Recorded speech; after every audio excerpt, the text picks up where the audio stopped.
Bom dia, sétimo ano, turma. Hoje iremos falar, sobre um assunto que já é nosso assunto do sétimo ano, Iremos falar sobre o ar e hoje especificamente iremos falar sobre as camadas da atmosfera e as propriedades físicas do ar. As camadas da atmosfera, gente, a atmosfera, ela se divide em camada, né? Juntas, elas compõem, uma extensão de aproximadamente 1.000 quilômetros, E essas camadas são elas: troposfera, estratosfera, mesosfera, termosfera e exosfera.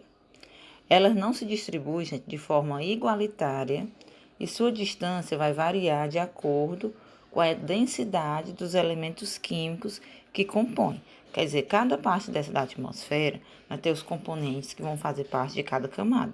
E dependendo o que está compondo essas camadas, isso aí é que vai diferenciar uma camada da atmosfera da outra. E também a posição que ela se encontra. A primeira é a troposfera. Ela é a camada, é uma ordem, gente. A ordem sempre é de baixo, essa camada vai subindo. Então, a primeira, que no caso é a camada mais baixa, a troposfera, é exatamente a camada mais próxima da crosta terrestre. Nela, encontra-se o ar que a gente usa na respiração de plantas, e dos animais, dos outros seres vivos. Ela é composta, basicamente pelos mesmos elementos encontrados em toda a atmosfera, Tem nitrogênio, o oxigênio, o gás carbônico, vapor de água. E encontra-se também, 75% da massa atmosférica está nessa camada da troposfera. Ela chega mais ou menos a atingir 17 quilômetros nas regiões tropicais. A outra camada, que no caso é a nossa segunda camada, é a estratosfera, que é a segunda camada mais próxima da Terra. Nela encontramos ozônio.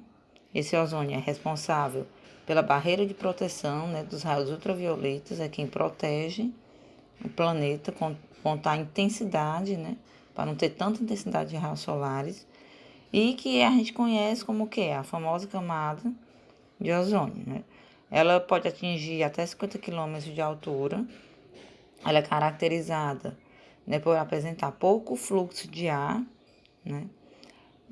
Como ela possui, gente, uma pequena quantidade de oxigênio, lá na estratosfera, não é propícia para a presença do homem, Quer dizer, o homem não ia conseguir já respirar nessa segunda camada pela pouquíssima quantidade de oxigênio que existe lá.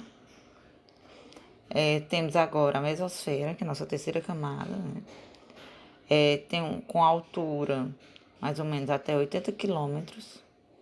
A mesosfera é caracterizada por ser muito fria, porque quanto mais sobe, gente, as camadas sobem, mais fria vai ficando. É uma camada muito fria, com temperaturas, que pode oscilar, pode chegar até menos 100 graus Celsius. Lá, no entanto, não é uniforme, em toda a sua extensão, os componentes que fazem parte dessa camada. E é um pouco mais quente a ponto de a troca de calor entre as duas, Quer dizer, o que quer dizer isso aí, gente? Ela tem uma quintura, Não é uma quintura, Às vezes ela fica dando uma oscilação, Só que essa oscilação ainda deixa essa camada bastante fria, A gente fala um pouco mais quente, mas é frio lá. Temos a termosfera, que no caso é a camada da atmosfera mais extensa. Ela pode alcançar mais ou menos 500 quilômetros de altura. O ar é escasso e por isso absorve facilmente a radiação solar, quer dizer, lá o sol, Atingindo temperaturas próximas, bem aí nessa camada, gente, como lá a gente perde a nossa proteção, nossa camada de ozônio, então nessa camada aí já vai ficar quente. Porque é assim, gente, a primeira tem uma temperatura, aí a segunda a raiz fria e a terceira a raiz fria bastante. Porque até a terceira nós temos, a camada de ozônio faz parte. A partir daí, acaba a camada de ozônio, porque a gente ultrapassa essa camada de ozônio na camada do ar, e aí como a gente não tem mais essa camada, né, de proteção, porque essa parte está mais em cima, então fica mais quente, né? Pode chegar a atingir 1000 graus Celsius e assim a camada mais quente da atmosfera. Vocês estão entendendo, né, como é que é? Vai, esfria até a terceira e em diante, né, quarta e quinta já muito quente. Aí tem a exosfera, que no caso é a camada mais longe da Terra, alcançando, né, a mais ou menos 800 quilômetros de altura. Ela é composta basicamente por hélio e hidrogênio. Nessa camada, gente, não existe gravidade e as partículas se desprendem da Terra. Aí já tá falando praticamente já no espaço, né? Essa camada aqui já se chega no espaço, ó. Temos uma imagem, essa imagem ela mostra exatamente a ordem, né, ó, das camadas, né? Troposfera, né, estratosfera, mesosfera, termosfera e exosfera, né? Agora vamos falar um pouco, gente, sobre as propriedades físicas do ar, né? O ar, gente, ele possui características, né? Que vão ser ela, né? Matéria, massa, né? Tem a questão da pressão também, e tem a compressibilidade, expansibilidade e elasticidade, né? Falando de matéria, né, gente? Todos nós, né, já sabemos que tudo ocupa um lugar no espaço, né?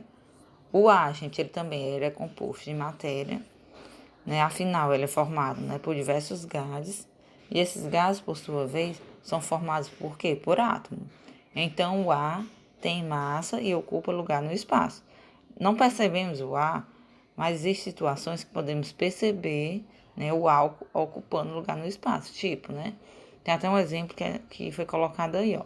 Ao assoprarmos um balão, né, de aniversário, ele fica cheio de ar e ocupa lugar no espaço. No momento que a gente enche o balão, né, que o balão, né, fica cheio, então a gente percebe o quê? Porque o ar tá lá dentro, então a gente percebe que o ar ocupou sim, ele ficou preso ali, mas percebemos que ele ocupou, que ele tem seu lugar no espaço, né?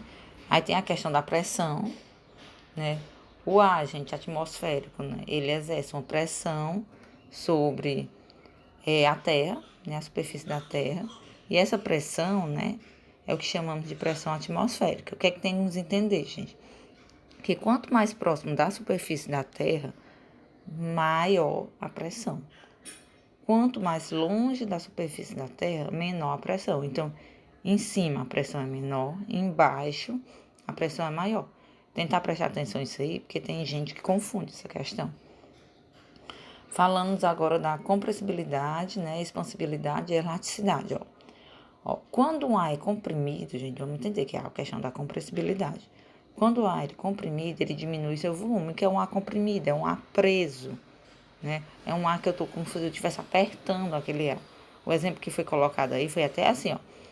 Apertar o embolo da seringa até o fim, tampando o orifício, o ponto até onde vai o embolo mostra o quanto o ar foi comprimido. Quer dizer, se eu pegar uma seringa, colocar o dedinho na pontinha, naquela parte de cima eu começar a apertar, dentro da seringa vai ter ar.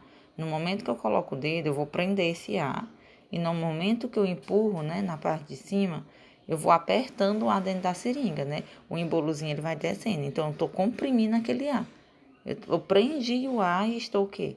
Apertando ele, né? Aí, ó, se parar de acontecer a compressão, né, o ar volta a ocupar o espaço que ocupava antes, que a gente chama de elasticidade, né? Exemplo, né? Quando apertamos o embolo da seringa, tampando o orifício, e depois soltamos o embolo e retorna na posição anterior. Então, quando se fala elasticidade, o que é que aconteceu? Quando eu prendi, foi compressão, né? Que é compressibilidade.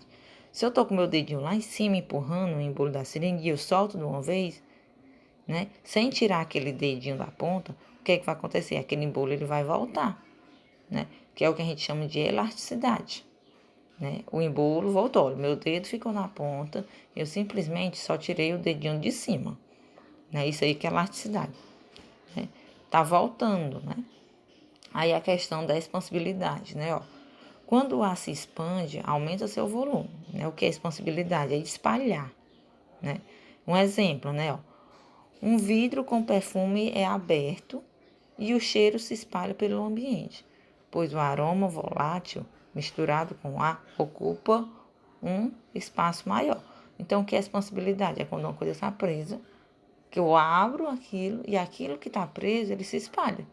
Tipo também, se eu pegar um balão e eu encher, né? Eu dei um nozinho, pronto, o ar está preso, né? Aconteceu o quê? Uma compressibilidade, o ar está preso ali. Se eu pego e estouro o balão, aquele ar que está dentro do balão, ele se espalha. Então, aconteceu o quê? Uma expansibilidade do ar que estava ali preso, né? Então, gente, nossa explicação é essa, né? Nossa introdução sobre o ar. Qualquer dúvida, vocês me procurem no privado.